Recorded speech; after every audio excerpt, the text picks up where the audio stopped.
Hi Sir Nicolo. Sir, ito po yung actual video test ng order nyo. Gigabyte GeForce GTX 1050. And ito po yung actual unit, sir. Later po papakita yung serial number sa likod ng video card, serial number niya. Sa power supply naman po, anything po na meron available, basta brand new lang po nyo nabili, wag po yung second hand na kahit okay lang po, generic, basta brand new po. Ayan, okay.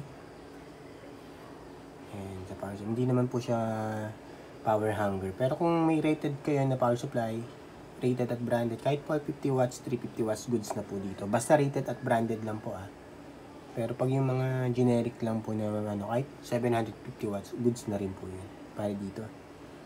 Okay? Tapos ito po yung test. Yung per mark test natin. Yan. Time check lang na running siya. 2 minutes, 11 seconds. Yung buong screen, wala pong kahit anong issue, walang random restart or random shutdown, walang hang and freeze. Wala din pong BSOD at garbage display na lumalabas. Napaka-smooth and stable lang yan po, sir, promise. Meron din po kami 30 days warranty yan upon item receipt. So, yun lang po. Kaya sure na sure kami na wala kayong magiging problema dito. Tapos yung graph niya, yan. Ito nyo, stable na stable, straight na straight lang yan, sir. Yan. Yan, tapos dito, sir, may warranty sticker kami sa screw. Yan, nakita nyo yung dalawa.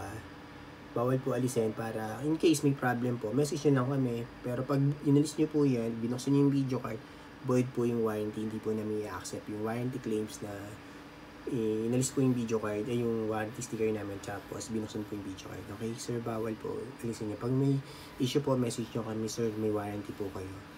Okay? Yan, serial number niya.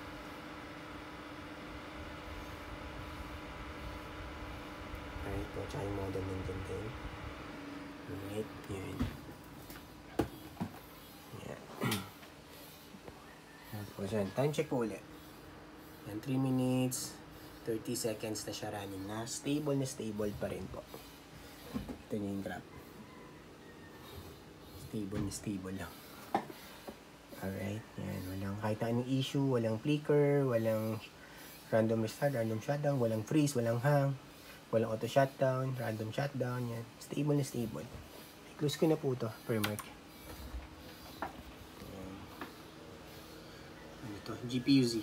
Full details and specs sa GPU-Z. Yan. Gigabyte. Sensor. Yan, at may reading hanggang baba. Alright. Tapos, per mark yan yung laran natin. Ito, MSI Afterburn software lang po yan para makita niyo yung nade-detect niya na video card. Kahit anong software, isang video card lang yung nade-detect niya. Alright, isang chip. GTX 1050. Yan.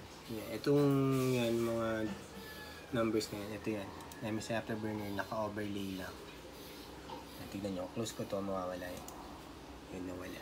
Alright. Tapos, Google Chrome. Open ako for time and date checking lang. Para alam nyo real time kailan namin nire-refer itong video test. Before po namin i-ship out today. Yan. 11:22 AM Sunday, July 6, 2025. Yan. Yan po yung current date and time. Before namin i-ship out. Yan. Tinest muna namin. Para 200% sure na working. Walang issue. Yan. Isa pa. New tab lang. PH time now. Para dalawa lang yung ano natin. Reference ng time and date. Kung kailan tinest. At kung kailan namin i-ship out today din po. Okay. Yan. Alright. Yan yun. At pag gusto nyo po i-double check, ito po yung website. Yan. Ng time and date check natin. Tapos ito pa yung isa. Yan. Dalawa sila. Alright. Okay. Yun lang po, sir. Wala. Nakalimutan ko na. Ito nga. Tingnan ko yan. Sino ba ito?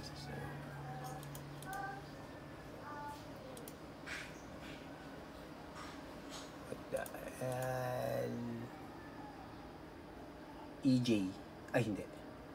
Sir Nicolo. Yan, Sir Nicolo. Sorry. Yan. Close ko na ito, Sir Nicolo. Yan. Shutdown. Sir Nicolo pala. Sorry. Nalito ako. Yan. Yan sir, yung, asa na yun? Sorry yan.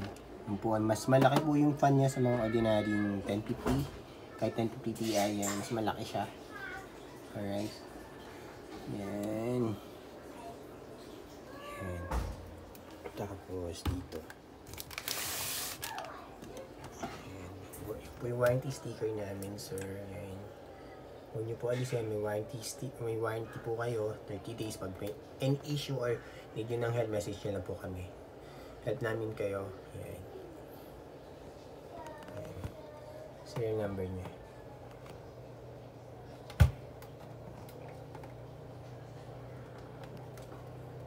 Alright.